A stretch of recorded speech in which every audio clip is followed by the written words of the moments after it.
Hello, hello, this is Corrine with the North Balford Library with Lakeland Library Region, back with our third installment of our Kids Book Club. Today I will be reading chapters 7, 8, and 9 of Anne of Green Gables by L.M. Montgomery. Again, this book is in public domain, so it is free of copyright. Keep an eye out for our vocab words while I'm reading. Chapter 7. Anne says her prayers. When Marla took Anne up to bed that night, she said stiffly, "Now, Anne, I noticed last night that you threw your clothes all about the floor when you took them off. That is a very untidy habit, and I can't allow it at all. As soon as you take off any article of clothing, fold it neatly and place it on the chair. I haven't any use at all for little girls who aren't neat." "I was so harrowed up in my mind last night that I didn't even think of my clothes at all," said Anne. "I'll fold them nicely tonight. They always made us do that at the asylum. Half the time, though, I forgot. I'd be in such a hurry to get into bed nice and quiet and imagine things." "You'll have to remember a little better if you stay here," admonished Marla. "There, that looks something like. Say your prayers now and get into bed." "I never say any prayers," announced Anne. Marla looked horrified astonishment. "Why, Anne, what do you mean? Were you never taught to say your prayers? God always wants little girls to say their prayers. Don't you know who God is, Anne? God is a spirit, infinite, eternal, and unchangeable in his being, wisdom, power, holiness, justice, goodness, and truth," responded Anne promptly and glibly. Marla looked rather relieved. "So you do know something then, thank goodness. You're not quite a heathen. Where did you learn this?" "Oh, at the Asylum Sunday School. They made us learn the whole catechism. I liked it pretty well. There's something splendid about the words infinite, eternal, and unchangeable. Isn't it grand? It has such a roll to it, just like a big organ playing. You couldn't quite call it poetry, I suppose, but it sounds a lot like it." "We're not talking about poetry, Anne. We're talking about saying your prayers. Don't you know it's a terrible, wicked thing not to say your prayers at night? I'm afraid you're a very bad little girl." "You'd find it easier to be bad than good if you had red hair," said Anne reproachfully. "People who haven't red hair don't know what trouble is. Mrs. Thomas told me that God made my hair red on purpose, and I've never cared much about him since. And anyhow, I'd always be too tired at night to bother saying prayers. People who have to look after twins can't be expected to say their prayers. Now, do you honestly think they can?" Marla decided that Anne's religious training must begin at once. Plainly, there was no time to be lost. "You must say your prayers while you are under my roof." "Anne?" "Why, of course, if you want me to," assented Anne cheerfully. "I'd do anything to oblige you, but you'll have to tell me what to say for this once. After I get into bed, I'll imagine out a real nice prayer to say always. I believe it will be quite interesting, now that I come to think of it." "You must kneel down," said Marla in embarrassment. Anne knelt at Marla's knee and looked up gravely. "Why must people kneel down to pray? If I had really wanted to pray, I'd tell you what I'd do. I'd go out into a great big field all alone, or into the deep, deep woods, and I'd look up into the sky, up, up, up, into that lovely blue sky that looks as if there's no end to its blueness, and then I'd just feel a prayer. Well, I'm ready. What am I to say?" Marla felt more embarrassed than ever. She had intended to teach Anne the childish classic, "Now I lay me down to sleep." But she had, as I have told you, the glimmerings of a sense of humor, which is simply another name for a sense of the fitness of things. And it suddenly occurred to her that that simple little prayer, sacred to a white-robed childhood, lisping at motherly knees, was entirely unsuited for this freckled witch of a girl who knew and cared nothing about God's love, since she had never had it translated to her through the medium of human love. "You're old enough to pray for yourself, Anne," she said finally. "Just thank God for your blessings and ask him humbly for the things you want." "Well, I'll do my best," promised Anne, burying her face in Marla's lap. "Gracious Heavenly Father," that's the way the ministers say it in church, so I suppose it's all right in a private prayer, isn't it? She interjected, lifting her head for a moment. "Gracious Heavenly Father, I thank thee for the white way of delight, and the lake of shining waters, and Bonnie, and the Snow Queen. I am extremely grateful for them, and that's all the blessing I can think of just now to thank thee for. As for the things I want, they are so numerous that it would take a great deal of time to name them all, so I will only mention the most important. Please let me stay at Green Gables, and please let me be good looking when I grow up. I remain, yours respectfully, Anne Shirley." "There, did I do it all right?" she asked eagerly, getting up. "I could have made it much more flowery if I had only a little more time to think it over." Poor Marla was only preserved from complete collapse by remembering it was not irreverence, but simply spiritual ignorance on the part of Anne that was responsible for this extraordinary petition. She tucked the child up into bed, mentally vowing that she should be taught a prayer the very next day, and was leaving the room with the light when Anne called her back. "I just thought of it now. I should have said amen in place of yours respectfully, shouldn't I? The way the ministers do. I had forgotten it, but I felt the prayer should be finished off in some way, so I put in the other. Do you suppose it will make any difference?" I don't suppose it will," said Marla. "Go to sleep now like a good child. Good night." "I can say good night tonight with a clear conscience," said Anne, cuddling luxuriously down among her pillows. Marla retreated to the kitchen, set the candle firmly on the table, and glared at Matthew. "Matthew Cuthbert, it's about time someone adopted that child and taught her something. She's next door to a perfect heathen. Will you believe she's never said a prayer in her life till tonight? I'll send to the Mays tomorrow and borrow the Peep of Days series. That's what I'll do. And she shall go to Sunday school just as soon as I can get some suitable clothes made for her. I foresee that I shall have my hands full. Well, we can't get through this world without our share of trouble.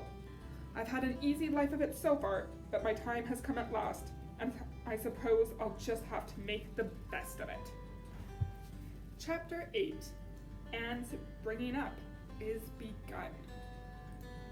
For reasons best known to herself, Marla did not tell Anne that she was to stay at Green Gables until the next afternoon. During the forenoon, she kept the child busy with various tasks and watched over her with a keen eye while she did them. By noon, she had concluded that Anne was smart and obedient, willing to work and quick to learn. Her most serious shortcomings seemed to be a tendency to fall into daydreams in the middle of a task, and forget all about it until such a time as she was sharply recalled to earth by a reprimand or a catastrophe. When Anne had finished washing the dinner dishes, she suddenly confronted Marla with the air and expression of one desperately determined to learn the worst. Her thin little body trembled from head to foot, her face flushed and her eyes dilated until they were almost black. She clasped her hands tightly and said in an imploring voice, "Oh, please, Mrs. Cuthbert, won't you tell me if you are going to send me away or not? I've tried to be patient all the morning, but I really feel that I cannot bear not knowing any longer. It is a dreadful feeling. Please, tell me." "You haven't scalded the dishcloth in clean hot water as I told you to do so," said Marla immovably. "Just go and do it before you ask any more questions, Anne." Anne went and attended to the dishcloth. Then she returned to Marla and fastened imploring eyes on the latter's face. "Well," said Marla, unable to find any excuse for deferring her explanation longer. I suppose I might as well tell you. Matthew and I have decided to keep you. That is, if you will try to be a good little girl and show yourself grateful. Why, child, whatever is the matter? I'm crying, said Anne in a tone of bewilderness. I can't think why. I'm as glad can be. Oh, glad doesn't seem the right word for it. I was glad about the white way and the cherry blossoms, but this? Oh, it's something more than glad. I'm so happy. I'll try to be good. It'll be uphill work, I expect, for Mrs. Thomas often told me I was desperately wicked. However, I shall do my best. But can you tell me why I'm crying? I suppose it's because you're all excited and worked up, said Marla disapprovingly. Sit down on that chair and try to calm yourself. I'm afraid you'll both cry and laugh far too easily. Yes, you can stay here, and we will try to do right by you. You must go to school, but it's only a fortnight until vacation, so it isn't worthwhile for you to start before it opens again in September. What am I to call you? Asked Anne. Shall I always say Miss Cuthbert? Can I call you Aunt Marla? No, you'll call me just plain Marla. I'm not used to being called Miss Cuthbert. It would make me nervous. It sounds awfully disrespectful to say just Marla, protested Anne. I guess there's nothing disrespectful in it, if you're careful to speak respectfully. Everyone, old and young, in Avonlea calls me Marla, except the minister. He always says Miss Cuthbert, when he thinks of it. I'd love to call you Aunt Marla, said Anne wistfully. I've never had an aunt or any relation at all, not even a grandmother. It would make me feel as if I really belonged with you. Can't I call you Aunt Marla? No, I'm not your aunt, and I don't believe in calling people names that don't belong to them. But we could imagine you're my aunt. I couldn't, said Marla grimly. Do you never imagine things different from what they really are? Anne, wide-eyed, asked. No. Oh! Anne drew a long breath. Oh, Miss Marla, how much you miss! I don't believe in imagining things different from what they really are, retorted Marla. When the Lord puts us in certain circumstances, he doesn't mean for us to imagine them away. And that reminds me, go into the sitting room, Anne. Make sure your feet are clean, and don't let any flies in. And bring me out the illustrated card that's on the mantelpiece. The Lord's Prayer is on it, and you'll devote your spare time this afternoon to learning it off by heart. There's to be no more praying, as I heard last night. I suppose I was very awkward, said Anne apologetically. But then, you see, I've never had any practice. You couldn't really expect a person to pray very well the first time she tried, could you? I thought out a splendid prayer just after I went to bed, just as I promised you I would. It was nearly as long as the minister's and so poetical. But would you believe it? I couldn't remember one word when I woke up this morning. And I'm afraid I'll never be able to think out another one as good. Somehow, things never are so good when they're thought out a second time. Have you ever noticed that? Here is something for you to notice, Anne.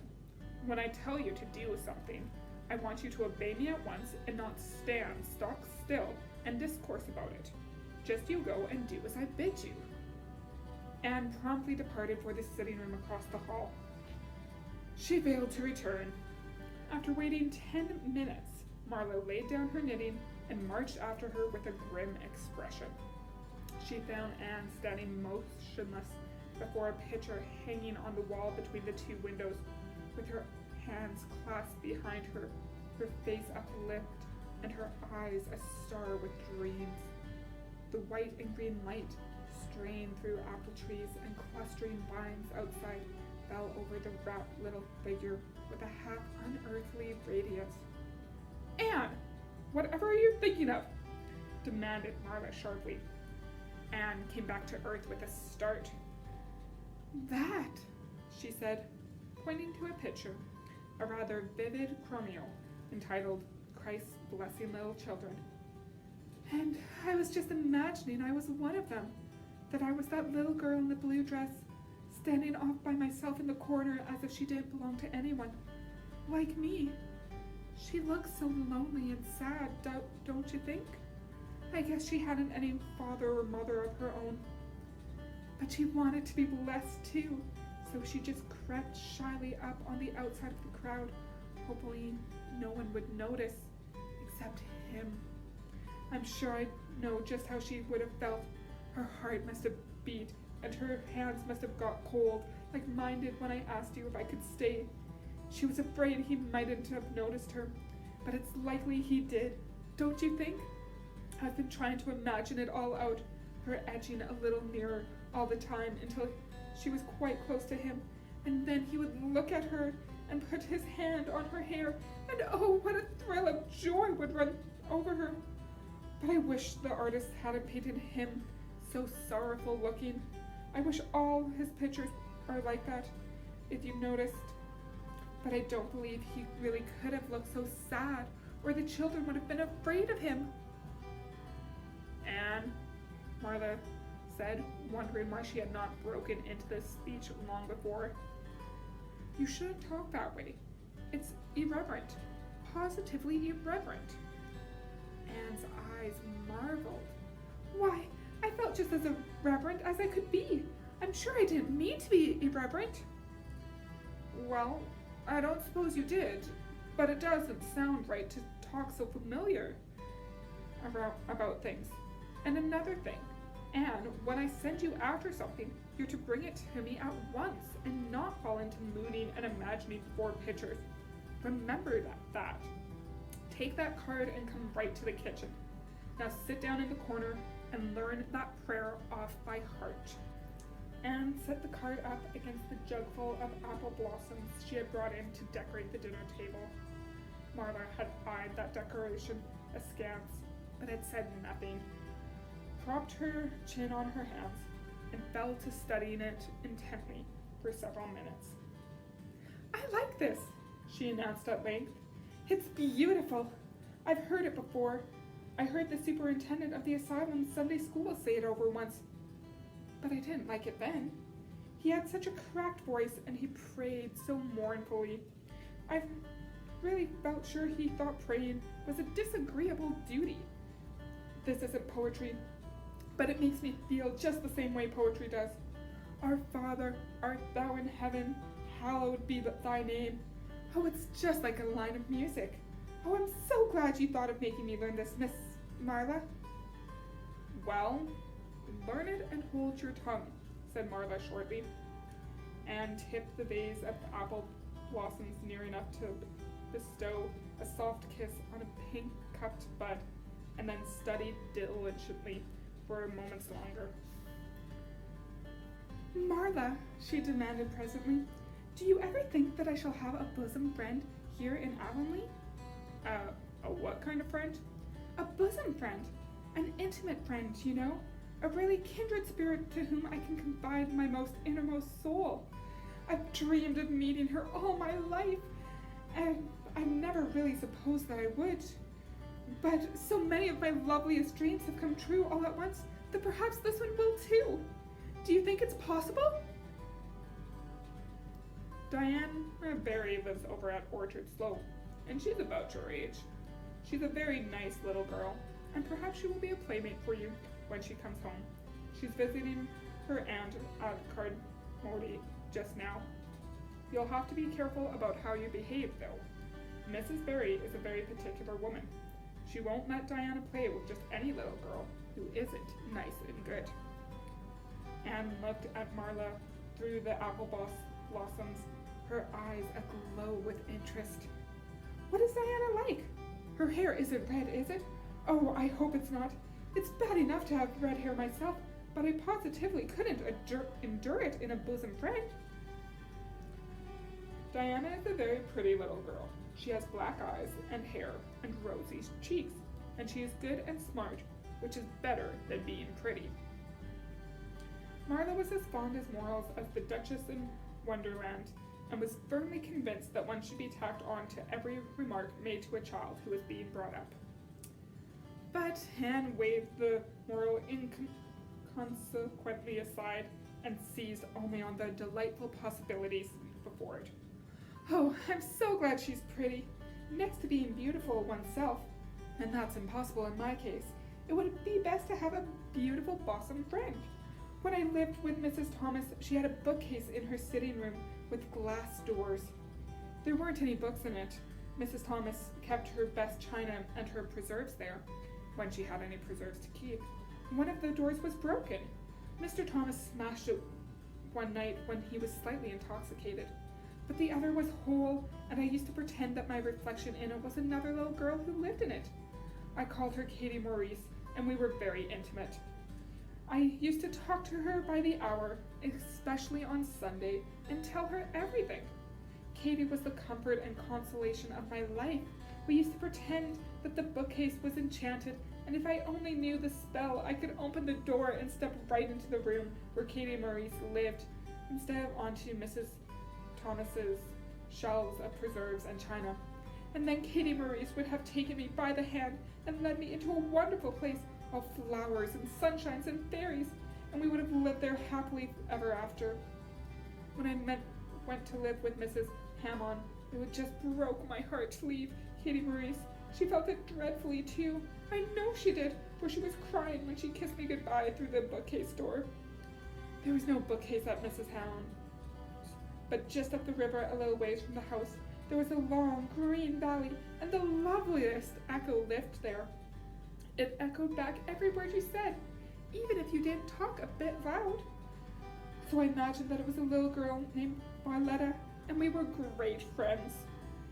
And I loved her almost as much as I loved Katie Maurice.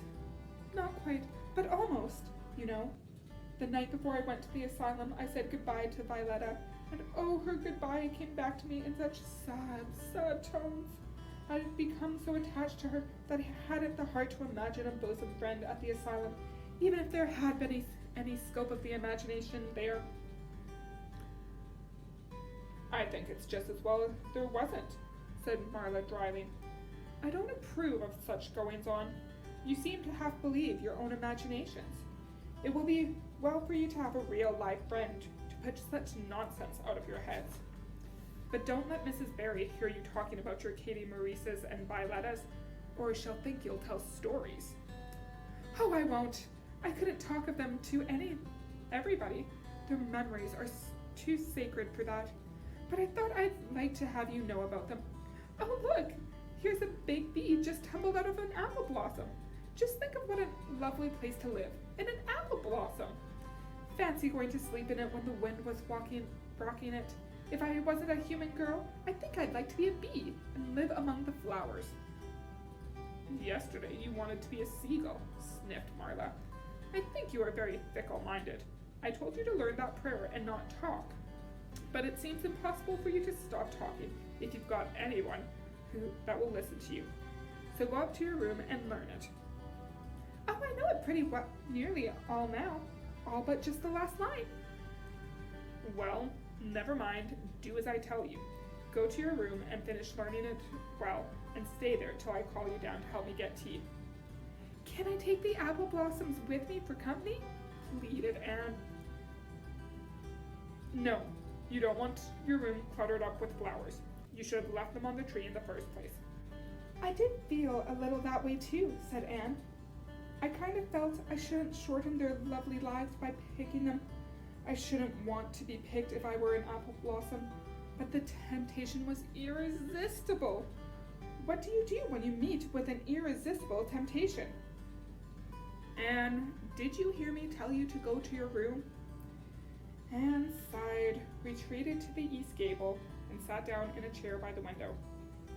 There, I know this prayer. I learned that last sentence coming upstairs, so now I'm going to imagine things onto this room so that they'll always stay imagined. The floor is covered with a white velvet carpet with all pink roses over it, and there are pink silk curtains at the windows. The walls are hung with gold and silver brocade tapestry. The furniture is mahogany. I never saw any mahogany, but it does sound so luxurious. There is a couch all heaped with glorious silken cushions, pink and blue and crimson and gold, and I am reclining gracefully on it. I can see my reflection in that splendid big mirror hanging on the wall. I am tall and regal, clad in a gown of trailing white lace, with a pearl cross on my breast and pearls in my hair. My hair is of midnight darkness, and my skin is a clear ivory pallor.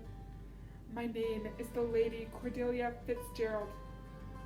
No, it isn't. I can't seem to make that seem real. She danced up to the little looking glass and peered into it.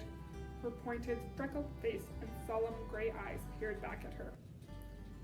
You're only Anne of Green Gables, she said earnestly, and I see you, just as you are looking now, whenever I try to imagine that I'm the Lady Cordelia. But it's a million times nicer to be Anne of Green Gables than Anne of Nowhere in particular, isn't it? She bent forward, kissed her reflection affectionately, and betook herself to the open window. Dear Snow Queen, good afternoon, and good afternoon, dear birches down by the hollow, and good afternoon, dear gray house up on the hill. I wonder if Diane is to be my bosom friend. I hope she will, and I shall love her very much.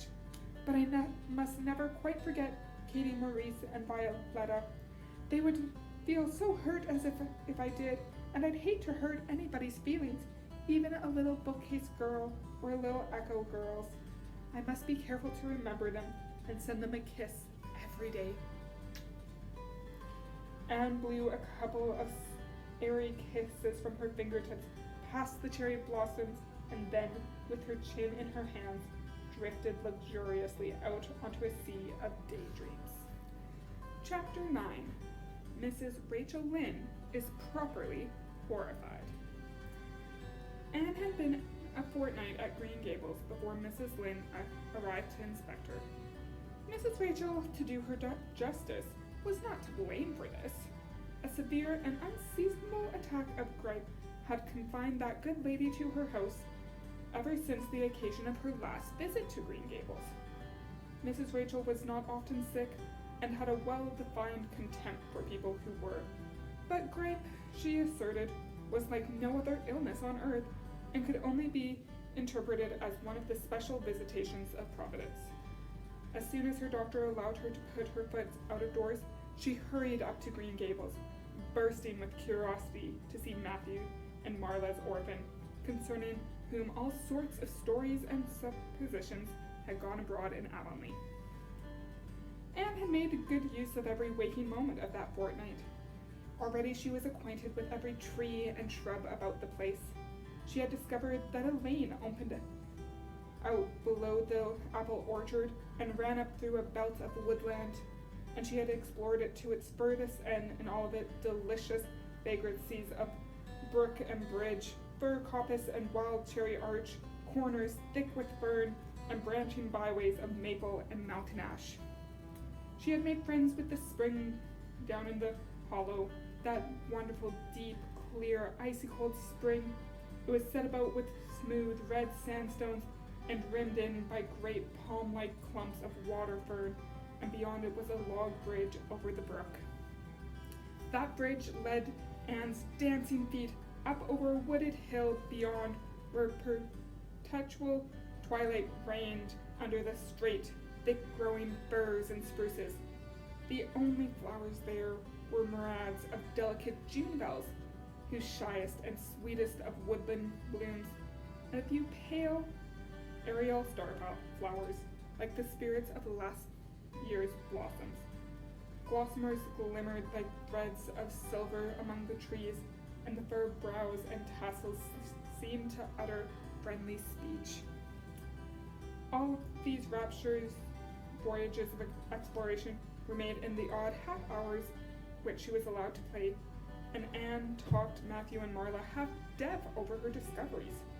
Not that Matthew complained, to be sure. He listened to it all with a wordless smile of enjoyment on his face. Marla permitted the chatter until she found herself becoming too interested in it. whereupon she always promptly quenched Anne by a curt command to hold her tongue. Anne was out in the orchard when Mrs. Rachel came, wandering at her own sweet will through the lush, tremendous grasses splashed with ruddy evening sunshine, so that the good lady had an excellent chance to talk her illness fully over, describing every ache and pulse beat with such evident enjoyment that Marla thought even gripe must bring its compensations. When details were exhausted, Mrs. Rachel introduced the real reason of her call. "I've been hearing some surprising things about you and Matthew." "I don't suppose you're any more surprised than I am myself," said Marla. "I'm getting over my surprise now." "It was too bad there was such a mistake," said Mrs. Rachel sympathetically. "Couldn't you have sent her back?" "I suppose we could, but we decided not to. Matthew took a fancy to her, and I must say I like her myself, although I'll admit she has her faults. The house does seem a different place already. She's a real bright little thing."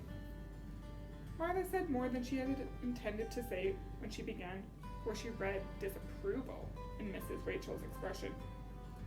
"It's a great responsibility that you've taken on yourself," said that lady gloomily, "especially when you've never had any experiments with children.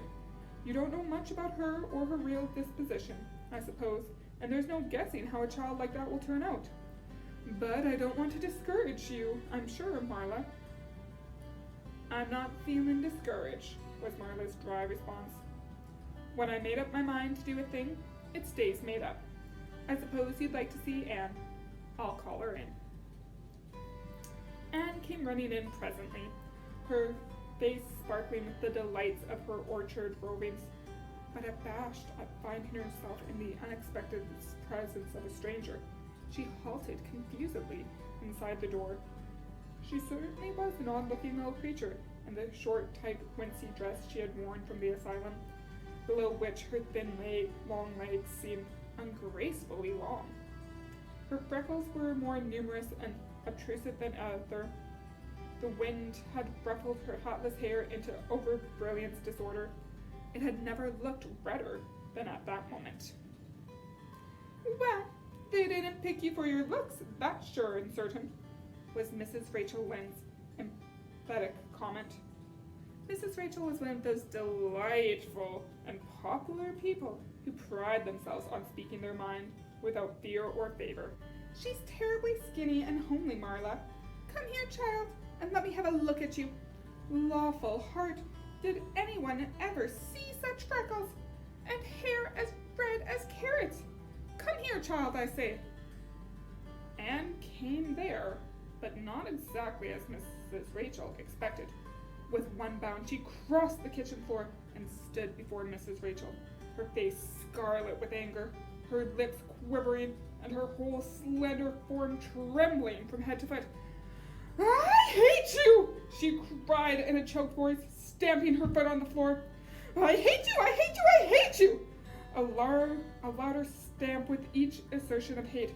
"How dare you call me skinny and ugly? How dare you say I'm freckled and red-headed? You are a rude, impolite, unfeeling woman!" "Anne!" exclaimed Marla in consternation. But Anne continued to face Miss Rachel undauntedly, head up, her eyes blazing, her hands clenched, passionate indignation exhaling from her like an atmosphere. "How dare you say such things about me?" she repeated vehemently. "How would you like to have such things said about you? How would you like to be told that you are fat and clumsy and probably hadn't a spark of imagination in you? I don't care if I hurt your feelings by saying so. I hope I hurt them. You have hurt mine worse than they were ever hurt, even by Mrs. Thomas's intoxicated husband, and I shall never forgive you for it. Never, never!" Stamp, stamp. "Did anybody ever see such a temper?" exclaimed the horrified Mrs. Rachel. "Anne, go to your room and stay there until I come up," said Marla, recovering her powers of speech with difficulty. Anne, bursting into tears, rushed to the hall door, slammed it until the tins on the porch wall outside rattled in sympathy, and fled through the hall and up the stairs like a whirlwind. subdued slam above told that the door of the east gable had been shut with equal vehemence. "Well, I don't envy you your job of bringing that up, Marla," said Mrs. Rachel with unspeakable solemnity. Marla opened her lips to say she knew not what of an apology or a deprecation. What she did say was a surprise to herself then and ever afters.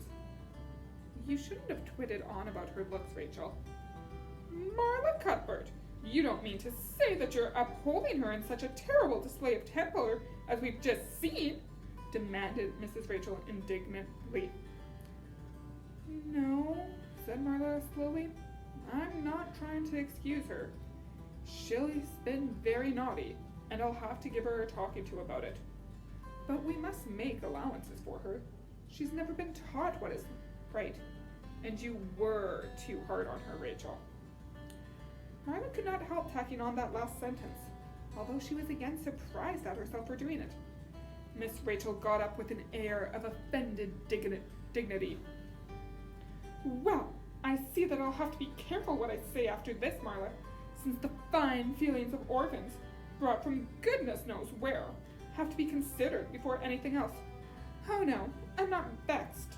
Don't worry yourself. I'm too sorry for you to have to leave any room for anger in my mind.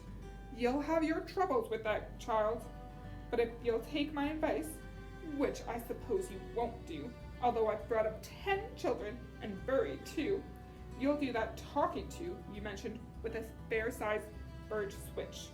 I should think that would be the most effective language for that kind of child. Her temper matches her hair, I guess. Well, good evening, Marla. I hope you'll come to see me often as usual, but you can't expect me to visit here again in a hurry if I'm liable to be blown at and insulted in such a fashion. It's something new in my experience."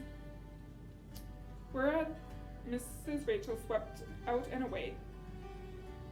"If a fat woman who always waddled could be sent to sweep away," and Marla, with a very solemn face, betook herself to the east gable.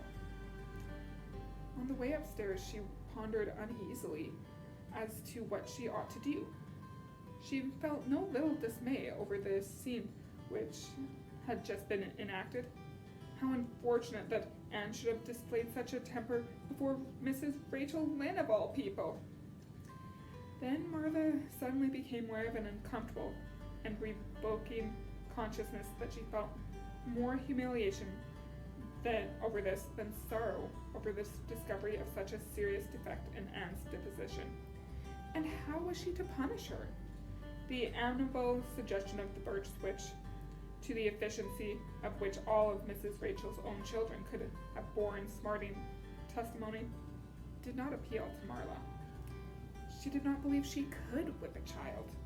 No, some other method of punishment must be found to bring Anne to a proper realization of the enormity of her offense. Marla found Anne face down on her bed, crying bitterly, quite oblivious of muddy boots on a clean counterpane. "Anne," she said, not urgently. No answer. "Anne," with greater severity, "get off that bed this minute and listen to what I have to tell you." Anne squirmed off of the bed and sat rigidly on a chair beside it, her face swollen and tear-stained, and her eyes fixed stubbornly on the floor. "This is a nice way for you to behave, Anne. Aren't you ashamed of yourself?" "She hadn't any right to call me ugly and red-headed," retorted Anne, evasive and defiant. "You hadn't any right to fly into such a fury and talk the way you did to her, Anne. I was ashamed of you, thoroughly ashamed of you. I wanted you to behave nicely to Mrs. Lynde, and instead you have disgraced me. I'm sure I don't know why you should lose your temper like that just because Mrs. Lynde said you were red-haired and homely. You say it yourself often enough." "Oh, but there's such a difference between saying a thing yourself and hearing other people say it," wailed Anne. You may know a thing is so, but you can't help hoping other people don't quite think it is. I suppose you think I have an awful temper, but I couldn't help it. When she said those things, something just rose right up in me and choked me. I had to fly out at her. Well, you've made a fine exposition of yourself, I must say. Mrs. Lynde will have a nice story to tell about you everywhere. And she'll tell it too. It was a dreadful thing for you to lose your temper like that, Anne. Just imagine how you would feel if someone told you to your face that you were ugly and skinny, pleaded Anne tearfully. An old remembrance suddenly rose up before Marla.